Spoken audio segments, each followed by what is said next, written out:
Olá, eu sou a Tayana Conrad. Começa agora mais um programa Conexão Legislativa.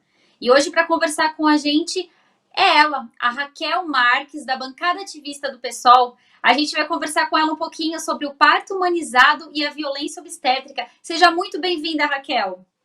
Obrigada, Tayana. Agradeço muito o convite. Eu que agradeço você ter participado. E eu queria começar já o nosso programa conversando um pouquinho sobre a atuação do legislativo, né? Sobre a importância aí da atuação de vocês nos casos de violência obstétrica. Tá. A função do legislativo tem duas principais, né? A primeira função é a mais óbvia, que as pessoas mais conhecem, que é propor leis e votar as leis propostas pelos outros colegas deputados. E a segunda função é a de fiscalização do executivo. Se nós formos olhar o conjunto de normas que existem hoje no Brasil, tanto normas da Anvisa, do Ministério da Saúde, leis federais que existem, leis estaduais, o arcabouço ele é muito bom, né? Não existem muitos, assim, faltam leis para garantir que as gestantes sejam protegidas. Não, existem muitas leis, tem uma brecha aqui ou ali que a gente ainda pode avançar, mas o maior problema é o descumprimento dessas leis. Por isso a importância de um mandato, né, focado nesse problema, porque nós precisamos trabalhar junto com os gestores executivos, municipais, estaduais, gestores hospitalares, para entender quais são as dificuldades que levam a essas leis não serem cumpridas. Às vezes eles nem têm conhecimento, e como o nosso mandato tem conexão com a base de mulheres gestantes e paridas, né, e que são muito conscientes da violência obstétrica, a gente acabou tendo relatos e leva para o executivo para que esses problemas sejam sanados e outras muitas mulheres não passem pela mesma experiência. E você que é ativista, né, já há bastante tempo nessa área, explica para quem está em casa o que é considerado violência obstétrica. Tá. Violência obstétrica é todo o sofrimento físico, emocional, moral, psíquico, pelo qual a gestante passa, seja durante a gestação, parto ou puerpério, causado por profissionais ou pela instituição, que seriam completamente desnecessários. A gente não está falando de eventual dor, eventual sofrimento decorrente de um problema de saúde inevitável. A gente está falando de condutas, especialmente médicas, mas também pode ser da enfermagem ou de outros profissionais da assistência, que levam a sofrimento físico desnecessário. Então, tem várias pequenas condutas e procedimentos, como o Cristeler, que é subir na barriga da mulher gestante e empurrar o bebê, que hoje é absolutamente não recomendado, causa risco de morte, ruptura de baço, quebrar costela, enfim, são práticas antigas. A episiotomia de rotina, e uma série de outros procedimentos que danificam o físico dessa mulher e causam sofrimento desnecessário, por ação ou por omissão, como, por exemplo, não oferecer a analgesia.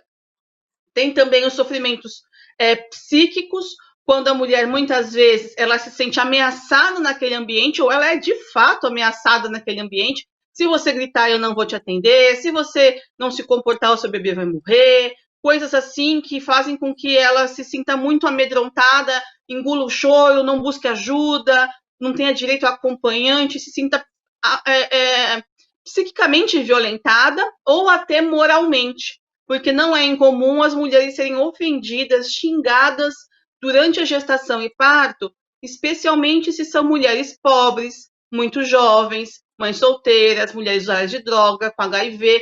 Se ela tem alguma condição que a sociedade acha que ela não deveria ter engravidado, né? Ela não tem um comportamento reprodutivo aprovável aos olhos da sociedade, muitas vezes ela é ofendida no momento do parto, até como uma medida educativa para que ela pare de engravidar e não tenha novos filhos. Então, tudo isso são comportamentos, ações e omissões que ferem os direitos humanos das mulheres e são categorizados como violência obstétrica.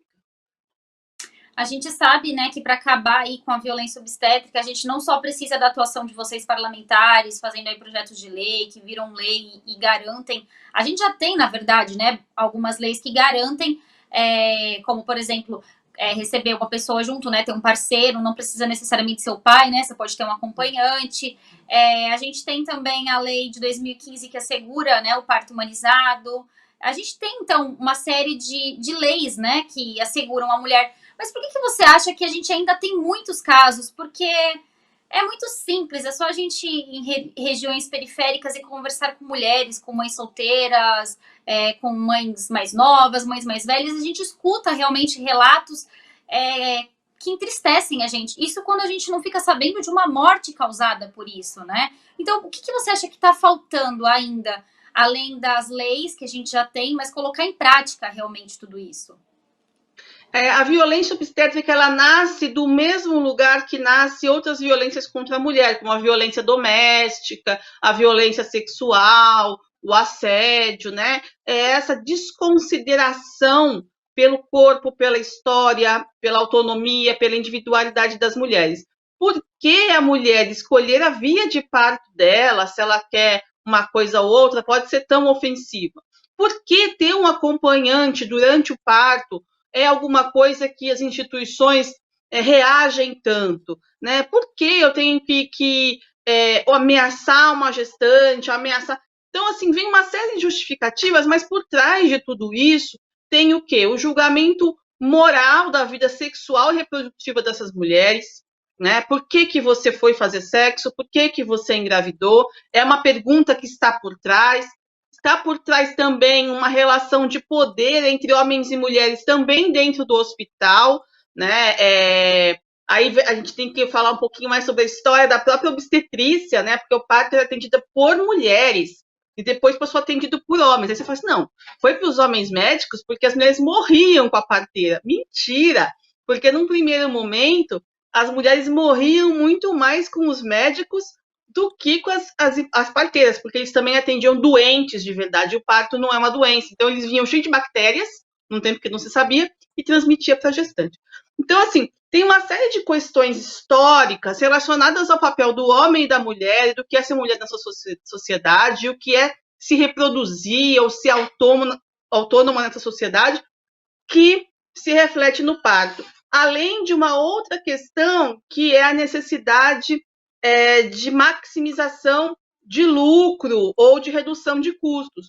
O parto é um processo incontrolável, né, da natureza.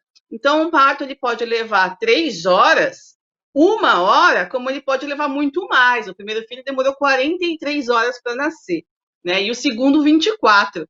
Então, numa lógica que a gente tem que liberar os profissionais muito rápido, tem que desocupar leitos, tempo é dinheiro, esse é mais um fator que vem contribuindo para poder acelerar processos, desumanizar as relações, para que a gente possa, enfim, tratar aquele momento íntimo, fisiológico e de caráter sexual daquela família como uma mercadoria ou um processo para ser acelerado.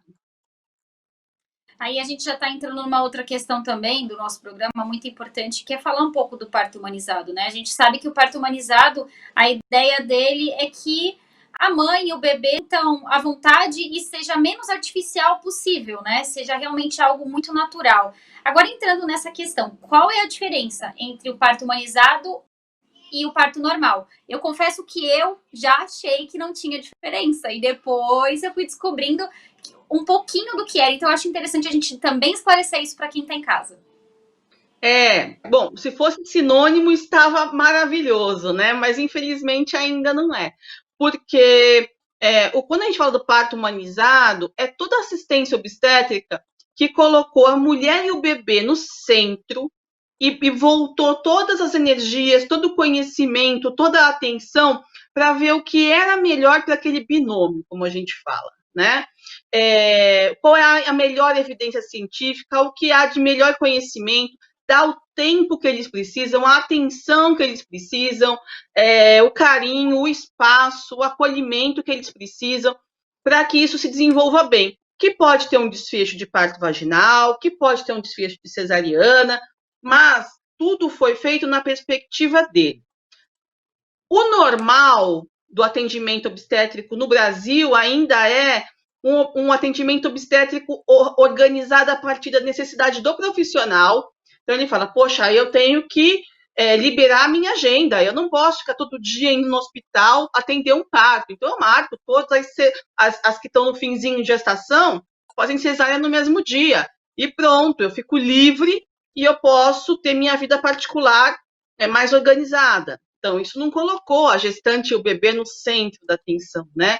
Quando um hospital está mais preocupado em como é que eu coloco o máximo de atendimentos por dia, né, para que eu possa reduzir custos ou aumentar meu lucro, eu também não estou colocando a mãe e o bebê no centro. E isso vai desencadeando uma série de efeitos colaterais que podem levar a sequelas físicas, sequelas na relação entre essa mãe e o bebê, porque às vezes uma cesariana, se ela é bem indicada, está salvando vidas, tá ótimo, não tem o que discutir.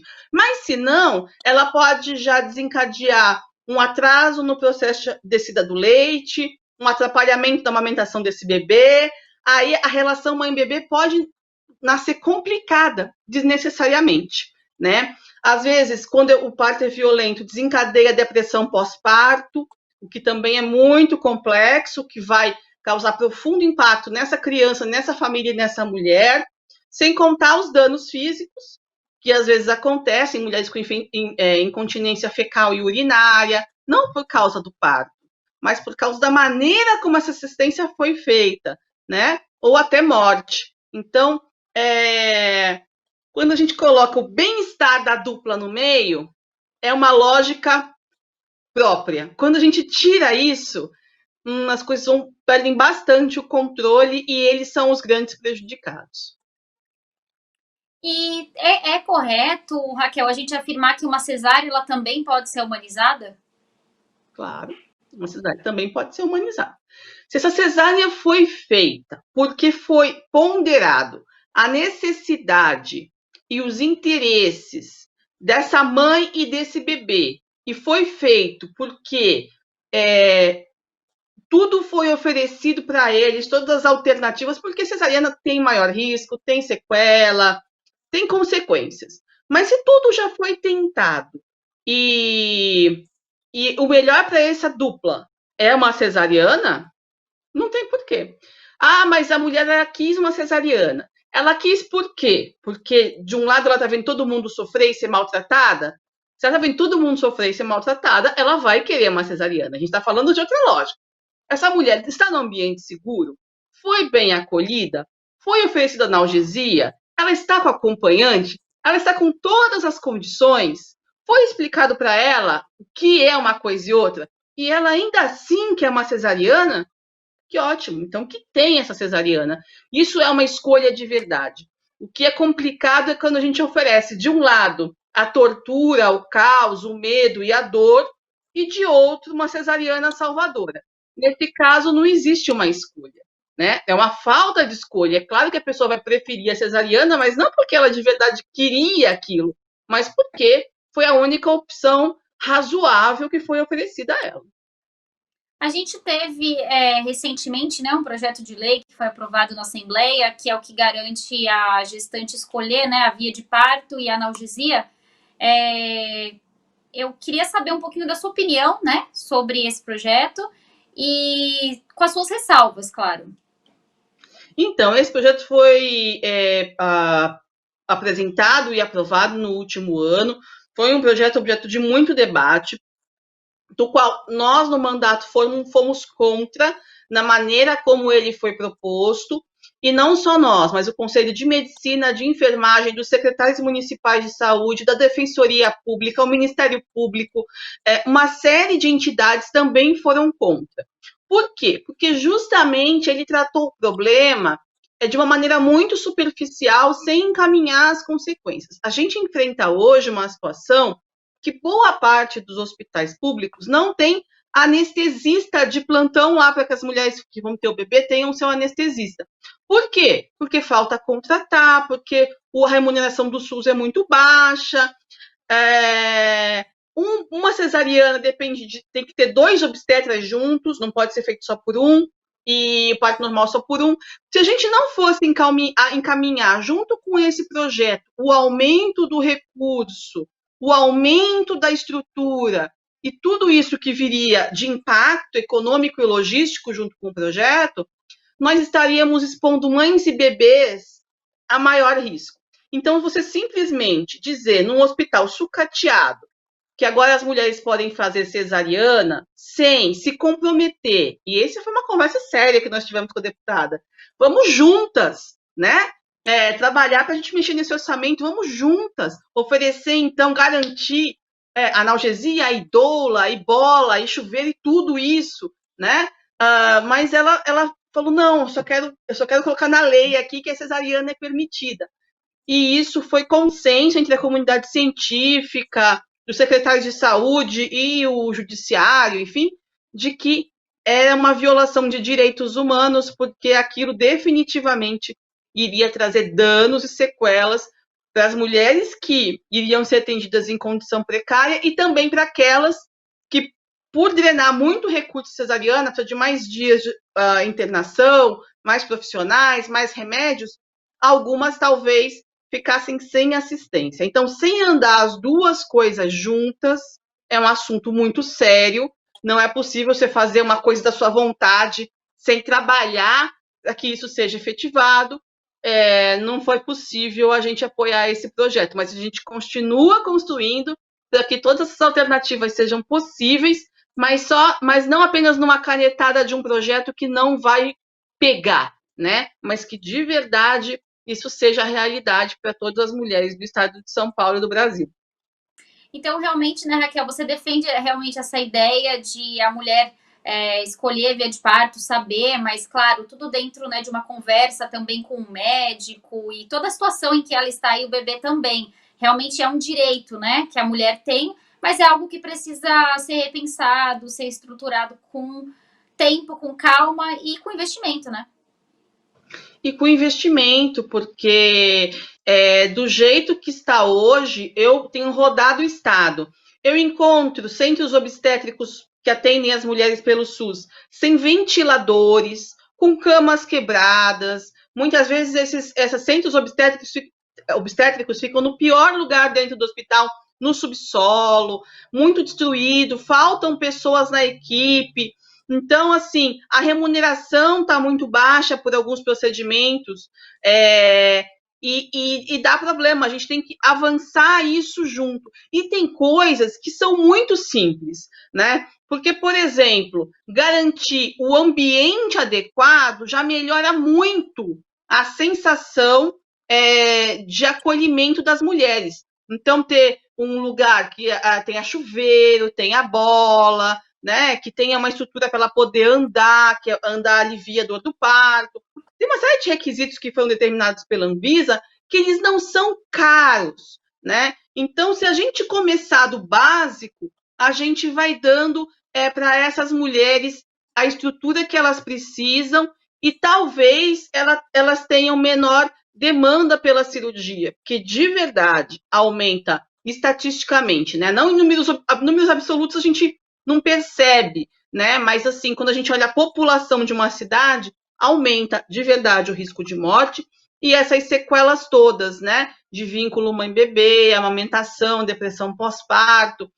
A gente tem que olhar tudo isso no tempo. Então, as coisas têm que andar juntinhas para que a gente não apenas saia dessa vivo, né? Mas inteira, que não apenas tenha um bebê assim rápido naquele momento, mas que essa relação comece com o pé direito, porque é uma vida inteira pela frente, é uma família nascendo e eles têm direito aí a ter todo o potencial garantido, né? Que a gente não comece aí já meio bagunçado, porque atrapalha de verdade. E, Raquel, a gente tem aqui no estado de São Paulo, né, desde 2015, a lei aprovada 15.759, ela é de 2015, aliás, e ela assegura o parto humanizado, né? mas vemos que existem poucas vagas para esse tipo de parto, né? Até uma questão econômica, como a gente já vem falando, é um parto que demora e que às vezes não se tem tempo, né, ou estrutura no local para esperar realmente que esse parto termine. Nós ainda somos também os líderes, né, de partos cesáreas, né, no mundo. O que você acha que falta ainda para que a gente consiga, né, transformar o parto humanizado uma realidade aqui no estado de São Paulo? Essa lei de 2015 do deputado Carlos Bezerra é uma lei muito boa, é como a gente está falando, né? Não faltam leis. E aí a gente tem que se debruçar como parlamentar, como gabinete, e entender o que está acontecendo que isso não está sendo possível.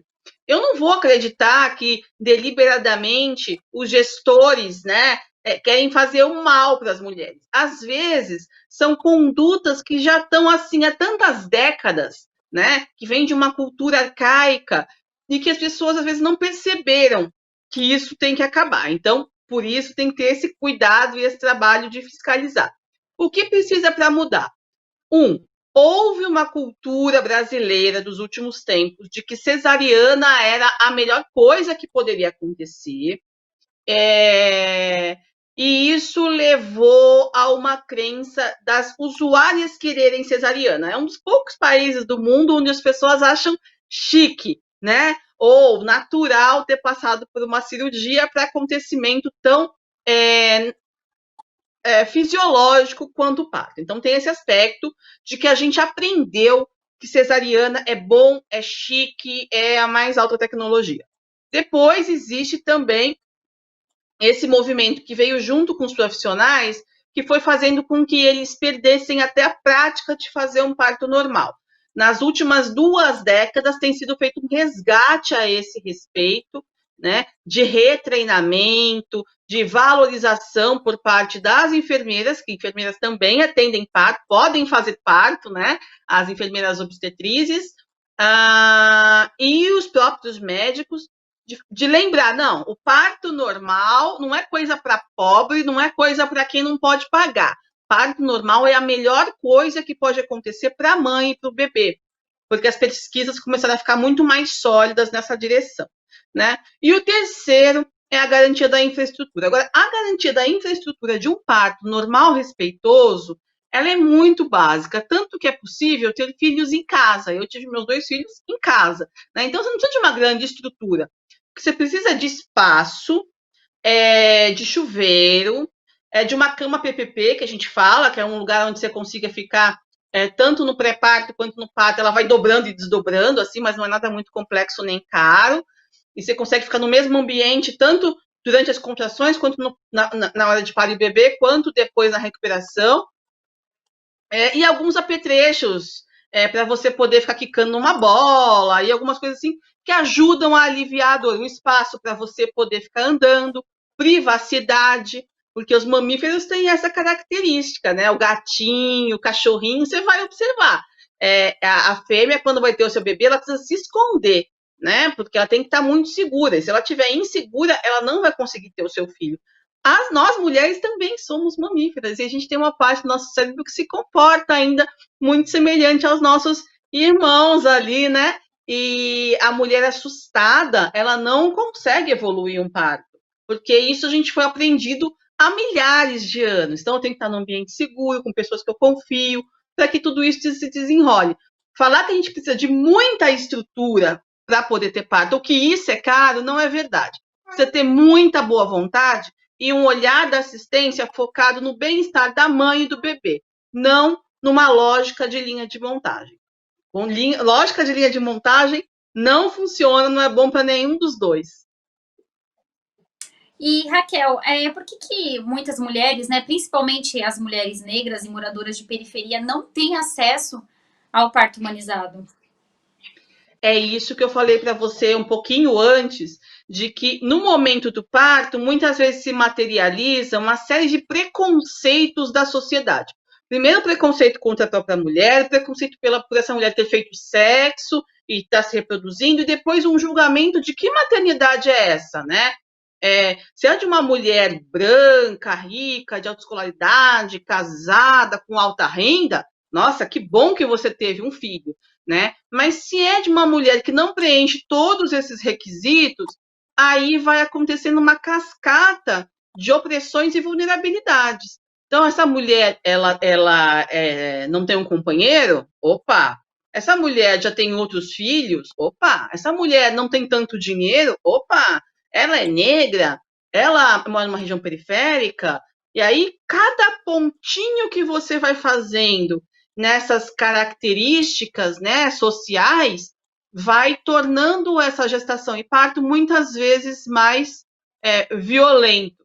Basta ver o comportamento do senso comum. A gente vai olhar os nossos amigos, os nossos vizinhos, os nossos parentes, e você vai ver, puxa, as pessoas comentam da gestação de A e de B, né? O que elas falam da gestação de uma pessoa em certas condições de vida, né? E de outras.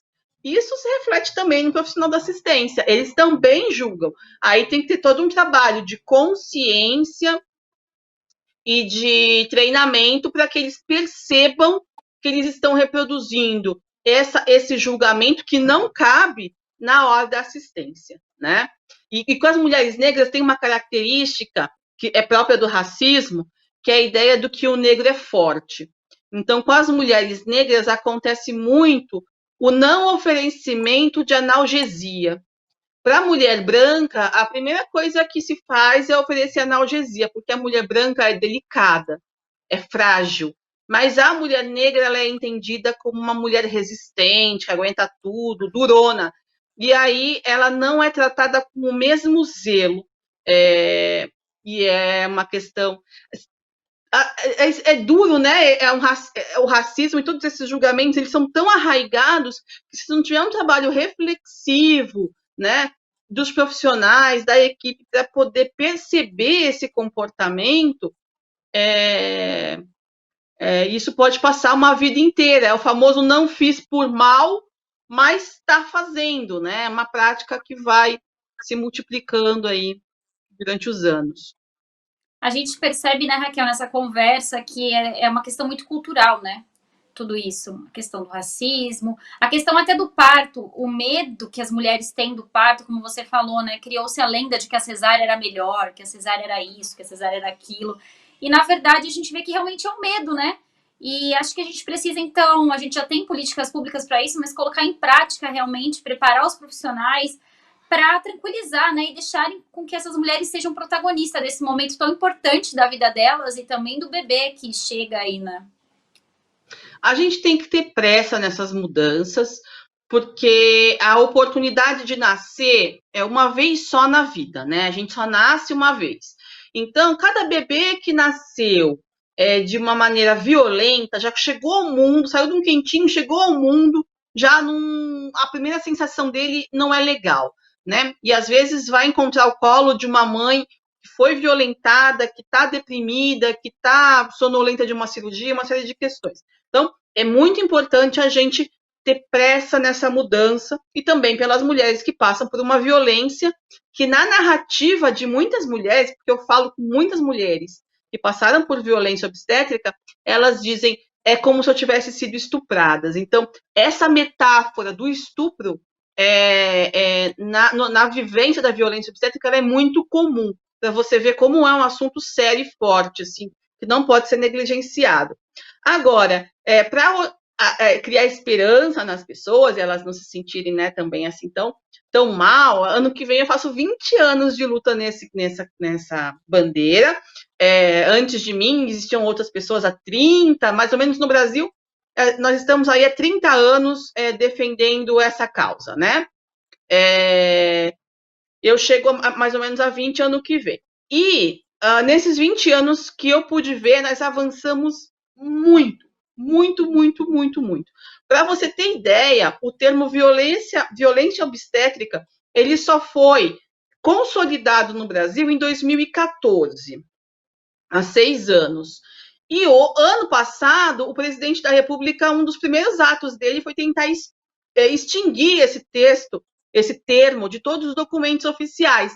E o Brasil deu risada, porque assim, violência obstétrica é alguma coisa que está consolidado, já foi entendido, e não é algo que as pessoas vão deixar de olhar. As mulheres perceberam que isso existe, né? Então, muito avanço foi feito. Seja qual for a narrativa que a mãe da gente tenha do parto, o que uma mulher vai viver hoje já é muito diferente, né? Então, assim, tem bastante para melhorar, mas estamos avançando com uma velocidade que eu considero surpreendente, né? Que a gente consiga aí em mais poucos anos tornar o nosso nível de assistência realmente de excelência, o que, de novo, não precisa muito, né? Precisa de mudança cultural e que todas as crianças do Brasil possam nascer tranquilamente com mães que não tenham sido aí maltratadas num momento tão incrível como o do nascimento. Tá certo, Raquel. Nosso programa está chegando ao fim, mas eu queria agradecer aí a sua participação, esse tempinho na sua agenda corrida que você tirou para conversar com a gente sobre isso. É um tema que eu gosto bastante de falar também, porque eu acho que entra naquela bandeira que a gente tem levantado muito, que é contra a violência contra a mulher, né? Então, falar de parto humanizado, falar de violência obstétrica, é uma coisa que faz parte também, né? A gente sabe o quanto a mulher, infelizmente, ainda sofre violência de todos os sentidos, não é só a violência doméstica, é a violência na hora de ter um filho, é a violência na hora de buscar um direito, né? Então, eu acho muito importante e já estendo o convite para próximas oportunidades aí para a gente continuar conscientizando, né, as pessoas de como ela tem direito e ela pode sim requerer por esse direito dela. Tá ótimo, então, Tayana, agradeço muitíssimo, fico à disposição e há muito mais para a gente conversar. Como a gente falou, essas violências têm uma raiz meio comum aí, e conforme a gente for derrubando uma, as outras automaticamente vão se enfraquecendo também, até que a gente tenha acabado com todas. Tá certo. Obrigada, viu, Raquel? Até uma próxima. Esse foi mais um programa Conexão Legislativa. E se você perdeu esse ou qualquer outro programa, entra lá na nossa plataforma do YouTube da Rede Alesp. Lá tem todo o nosso conteúdo. Obrigada, até um próximo programa. Tchau, tchau.